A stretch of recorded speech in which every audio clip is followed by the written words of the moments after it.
She thought she had married into a dream, a life of wealth, prestige, and family dinners served on polished silver. But behind the gates of her new home, shadows lurked where chandeliers should have glowed. Whispers crept through the mansion halls at night, whispers that spoke of secrets too dark to share. And as the days passed, she began to realize that money couldn't buy safety, it could bury the truth. Because every smile around her dining table carried something hidden.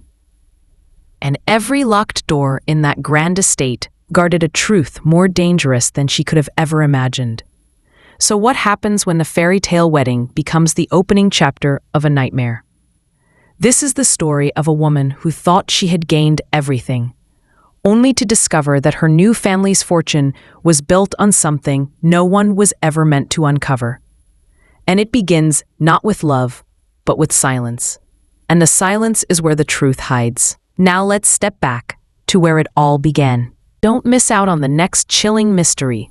Hit subscribe and tap the bell icon so you're the first to know when new stories drop. At first, her life looked like the kind of story others only dreamed of.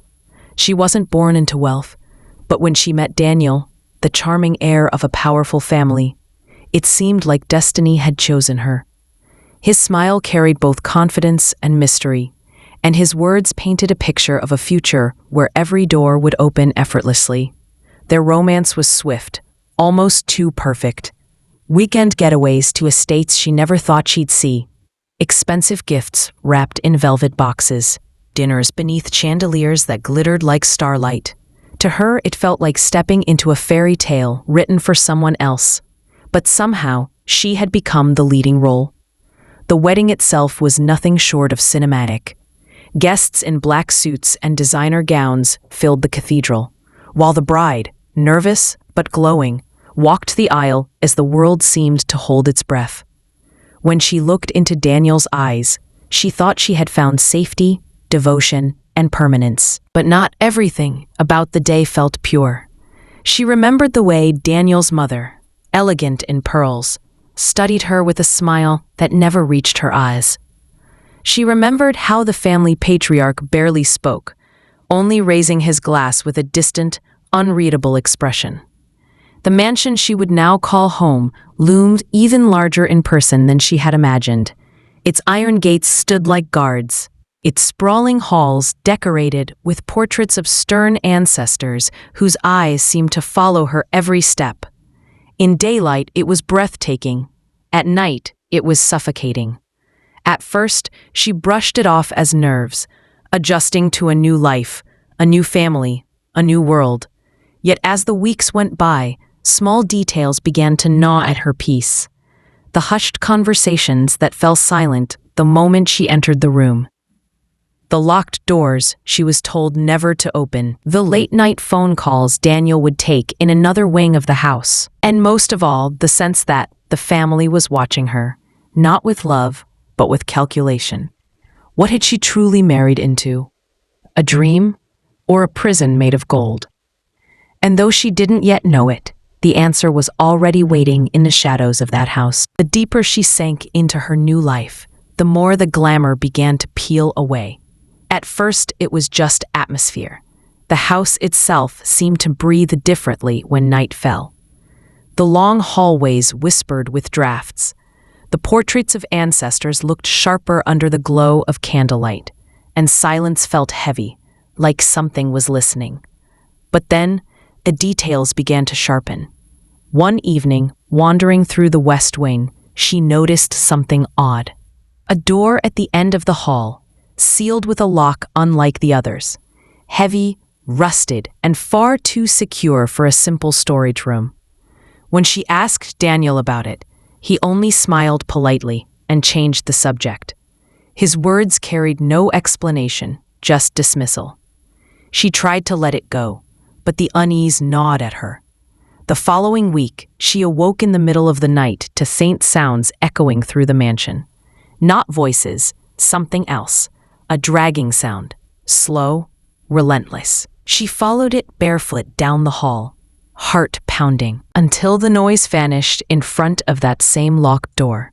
She told herself it was her imagination. but her body knew better. The next morning at breakfast, the family behaved as though nothing were wrong. They laughed too perfectly, smiled too widely, their polished silverware clinking like clockwork.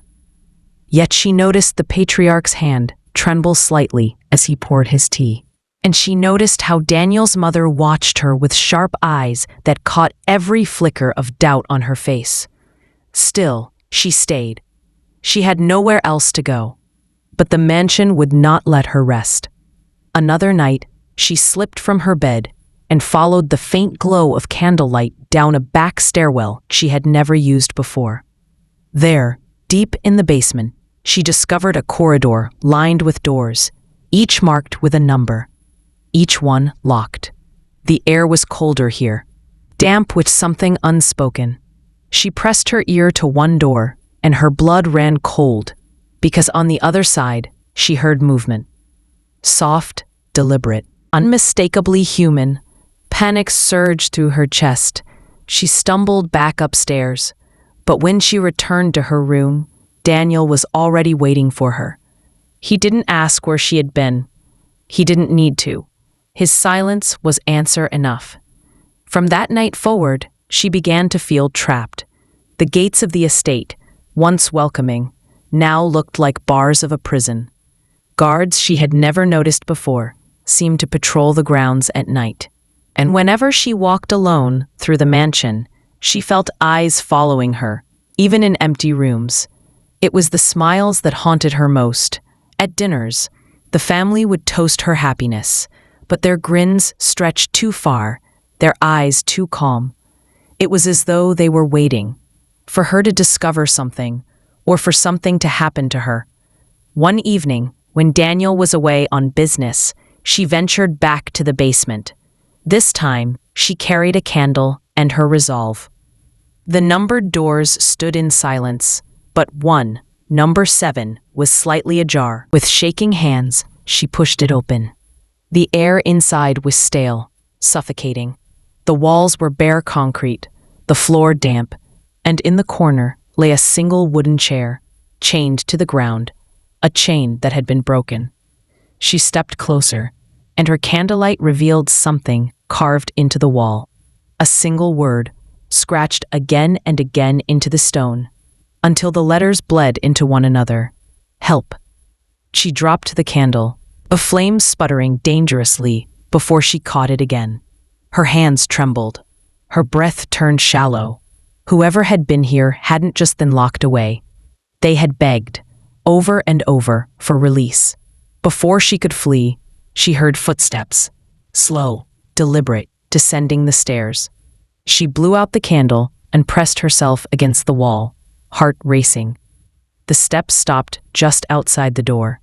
A pause. Silence so complete, it crushed her. Then the sound of the lock sliding shut. She was trapped. Her body shook as she clutched the extinguished candle, the darkness swallowing her whole. It was then she understood. This house wasn't her home. It was a cage, and somewhere within its walls, secrets were chained, but not all of them would stay that way forever. The air inside the cell was suffocating. She pressed her back to the cold concrete wall, straining to hear through the silence. Whoever had locked her in was still there, waiting. Minutes stretched into hours, though she couldn't be sure of time in the dark. And then, just as her mind began to fracture, the door creaked open. Light spilled in, and Daniel stepped through. But his expression was not one of concern. His face was calm, almost relieved, as though a performance had finally ended. He didn't ask if she was hurt. He didn't apologize. He simply looked at her and whispered words she would never forget. Now you know. She staggered back, her voice lost to fear. Daniel didn't move closer. Instead, he turned to the wall where the desperate scratches still spelled help. This, he said quietly, wasn't meant for you to see. It was then she realized the truth. This wasn't just a house filled with wealth and power. It was a fortress built on secrets. Generations of them. And Daniel's family didn't just protect their fortune. They protected whatever had been buried in these rooms.